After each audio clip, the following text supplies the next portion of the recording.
So, for the first time in over half a century, the rulebook for, well, Armageddon, it's just gone.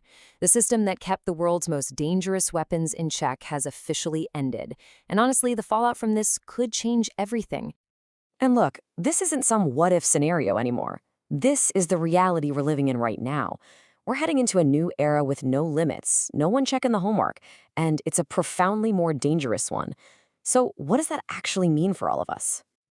Now, to really get why this is such a big deal, you have to understand that the end of this treaty, the New START Treaty, wasn't just some random event. No, it was more like the final domino to fall in a long line of them, knocking down the whole structure of global security. If you look back over the last 20 years or so, it's like we've been watching these critical guardrails just disappear, one after another. The Anti-Ballistic Missile Treaty, gone. The INF Treaty, which dealt with intermediate-range nukes, gone. The Open Skies Treaty, which let countries fly over each other to build trust, also gone. And New START? Well, it was the very last one standing. Okay, so let's zoom in on that last one, New START. Because honestly, it was the big one. This was the final critical barrier that stood in the way of a completely wide-open, unchecked nuclear arms race between the two biggest players on the map. So what exactly was this New START treaty? Well, in simple terms, it was a deal, a straight-up binding agreement between the US and Russia to put a cap on their most powerful world-ending weapons. The whole point was to create some stability and predictability.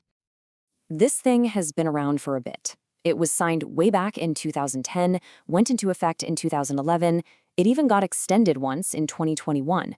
But here's the kicker. It's got a hard expiration date, coming up fast, February 5th, 2026. After that, for the first time since the height of the Cold War, there will be absolutely no limits. Nothing.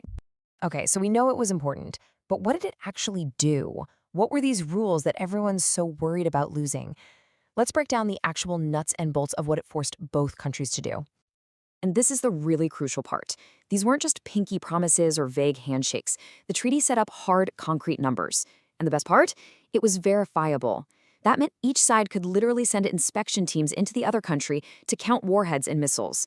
It built a foundation of trust because you didn't have to guess. You could check. All right, first up, the big one, 1550. That was the magic number. It was the absolute maximum number of strategic nuclear warheads, the actual bombs, that either the US or Russia could have deployed and ready to go at any given time. Then you've got the number 700. This one was all about the delivery systems, the ICBMs in their silos, the missiles on submarines, the heavy bombers. You could only have 700 of those deployed and ready to launch. And the last key number to remember is 800. This was the cap on the total number of launchers, both the ones ready to go and the ones sitting in storage. So put all three of those numbers together, and you have a really solid ceiling on just how much nuclear firepower each side could bring to the table. So you gotta be asking, right? If this thing was so critical, why on earth is it collapsing? Well, the answer isn't simple. It's really a tangled mess of changing politics, new technology, and a world that looks very different than it did in 2010. It really comes down to a perfect storm of a few things. Trust between the US and Russia has absolutely cratered, especially after the conflict in Ukraine. Then you have new technologies, like hypersonic weapons, that didn't really exist when the treaty was written, making the old rules feel, well, old. And of course, there are the political shifts, particularly in the US, with a growing desire to move away from these kinds of bilateral deals. And that political mindset was really summed up perfectly by former President Donald Trump. His view was, why extend this old treaty? Let's rip it up and, as he put it, make a better deal, one that includes every nuclear power, not just Russia. And you can really see this change in thinking when you put the old world and the new world side by side. The old security framework was all about two players, the US and Russia. Now, the argument is that the world is multipolar.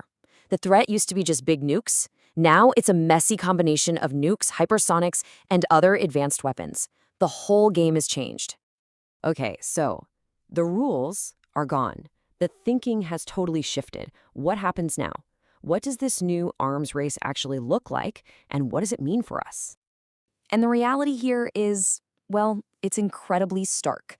For the first time since 1972, there are zero limits on the number of strategic nuclear weapons the United States and Russia can build and deploy. Zero.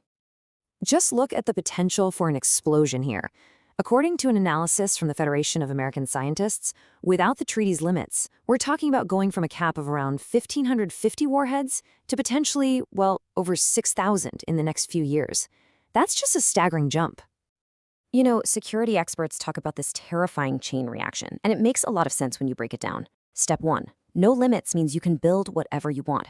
Step 2. No transparency means you have no idea what the other guy is building.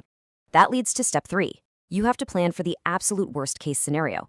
And that final step is the scariest. The risk of a miscalculation, a mistake that could lead to a global catastrophe, goes way, way up. And look, this isn't just a problem for the US and Russia. The ripple effects are global.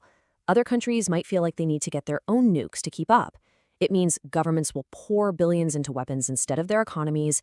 At the end of the day, it just makes the entire planet a more twitchy, unstable, and dangerous place to live. Which brings us back to the really big, unsettling question for all of us living in this new era.